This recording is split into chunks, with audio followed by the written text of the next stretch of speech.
And then I crush it, tell my girl why I'm so bold. Until she trusts it. I'm like the world inside a snow globe. Rap for the memory. So, my guy had a sleepover.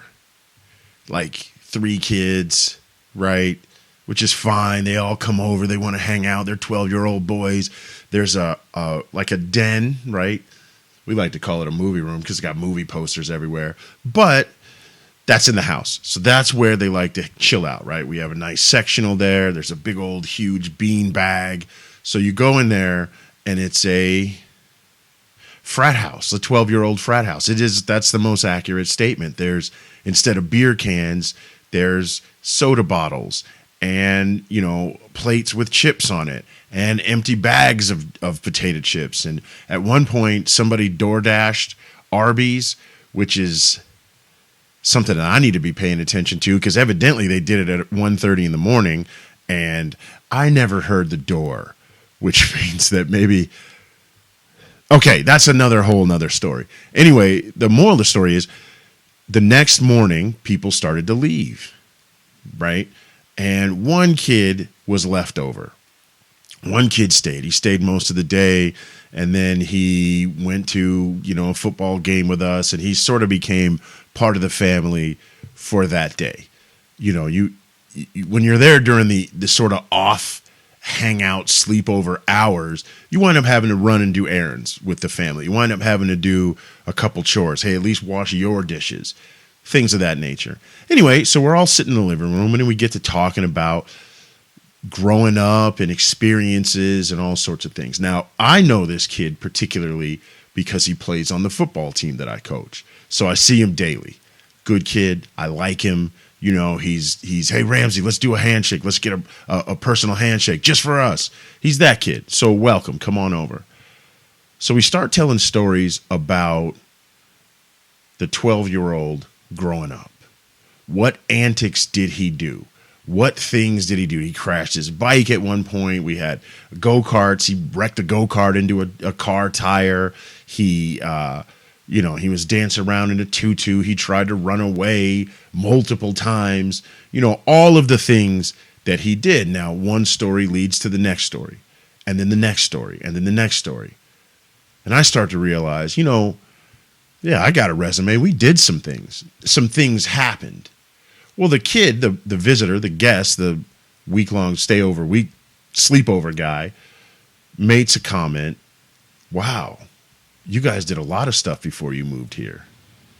And then I had to start thinking, yeah, we did. And this kid's acknowledging that. And I looked at that kid's face and he looked genuinely engaged, enthralled, right? Genuinely intrigued about what things happened. He said, hey, tell me more. What else did he do? What else did the kid do? What other experiences did you have? Not for any weird reason, except for it's like a movie. He just wanted to know more, just wanted to see more. How did it end? You know what I'm saying? How do I know this kid more? How do I become part of it? I want to know all of the cool things. Anyway, as I watched the guest, his face let me know that my experience as a parent, right? My kid's experience was a good experience. It's approved by his peers. And that'll let you know, right? When the peers approve you because they are going from house to house, from parent to parent, they know their household. That's always your own standard, right? Your household is your standard.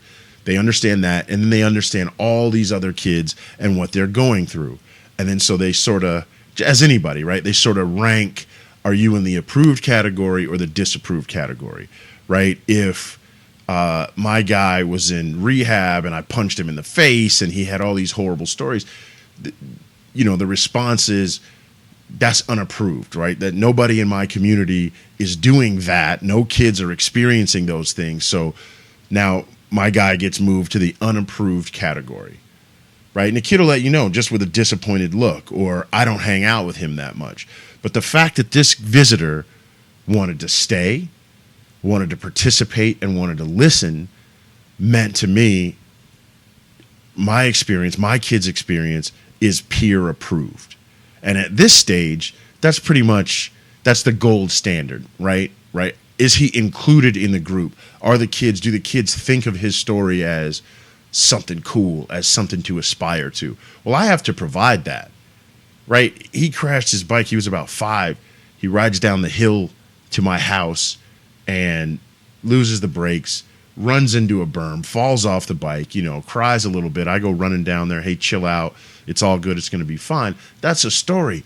He can't provide that bicycle. I bought him that bicycle. He couldn't have provided the hill to ride down. That was my house. All of these things that he experienced, the go-kart, the golf cart, the running away from home. Well, you need a house to run away from. All of those things are my responsibility to procure.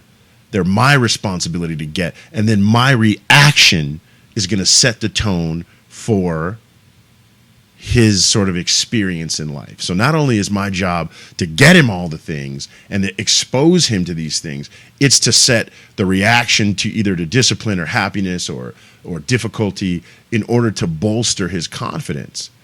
You know what I'm saying? And I think that when you're going for your day-to-day, right? When you're just in your daily, those things are questionable. Am I doing the right thing? Am I doing a good job? Am I a good dad? Do people think that I'm appropriate? Am I peer approved? Do my peers, other fathers that I look up to, fathers that I consult, fathers that I respect and revere, maybe they have older kids, right? So they're further along.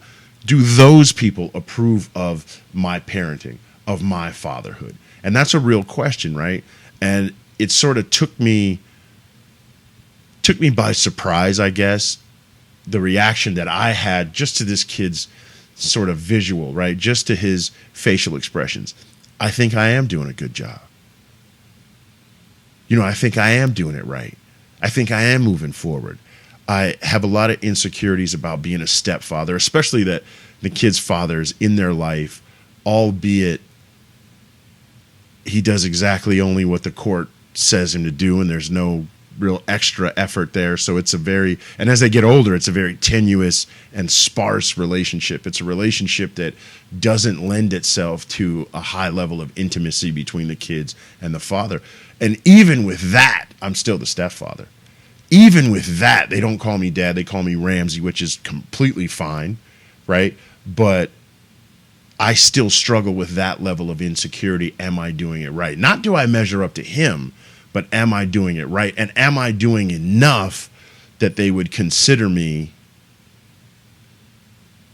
a decent and permanent part of their life, right? And I'm sure other guys that are step parents or the boyfriend or whatever, they struggle with that. If you're trying to do it correctly, you struggle with, am I doing the things right?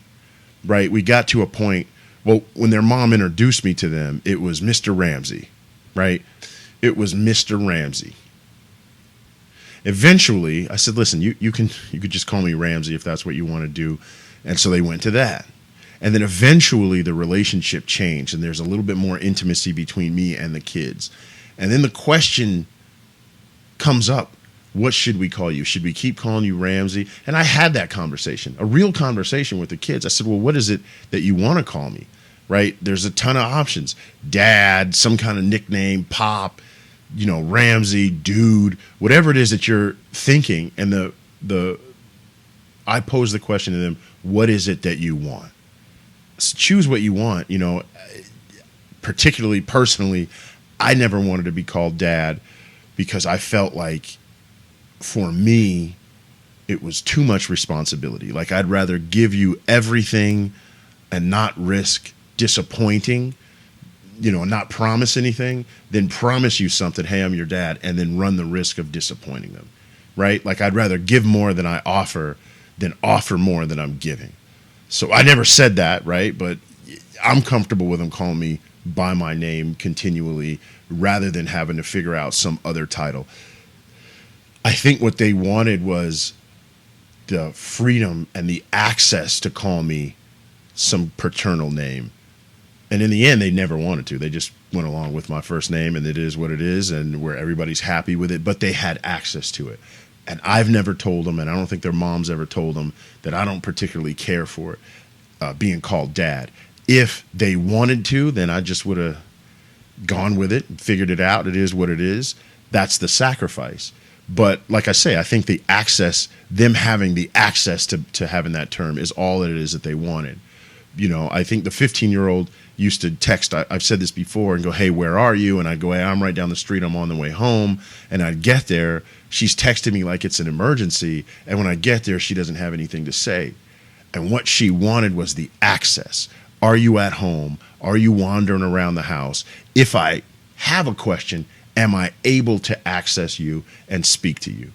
And I think that access is what begets security, right? Like, you're secure in the idea that if I needed something, there's a safety net. If I want to talk, there's a person that's willing. And as long as you give that, they don't need to use it every single day. You don't need to call me a different name. You don't need to, do anything outside of what it is that you want. But whatever it is that you decide to do, there's support, there's a safety net, there's a guide, right? And I say all that to say that, yeah, there's insecurities. I'd probably on both sides, right? That's something maybe we should talk about as the kids get older. But insecurity, do I fit in? Am I doing the right thing? Yeah, but that reinforcement that I got from like I say, peer approval, unbeknownst to both kids, they're just telling stories and having genuine reactions. But I got to read into it and think, I have done some things. And so look for markers in your life. If you're parenting or step parenting, look for markers to give that reinforcement of, yes, I am doing it correctly. I'm doing the right things. I'm providing the right experiences. I'm looking out here and doing to the best of my ability with genuine intent the right parenting thing. And I am now peer approved by my kids and by my partners, right? Anyway, I think that's it. Have a great day. Stay parenting. Right here, she see I'm all up in the front and I'm managing beer. And with my toothpick Twizzlers and my cap turned back. Shell toe Adidas with that hat to match a nigga. White tee stay crisp and push pause on your motherfucking history. Hey, and Max so ill, these niggas even feel it. I'm a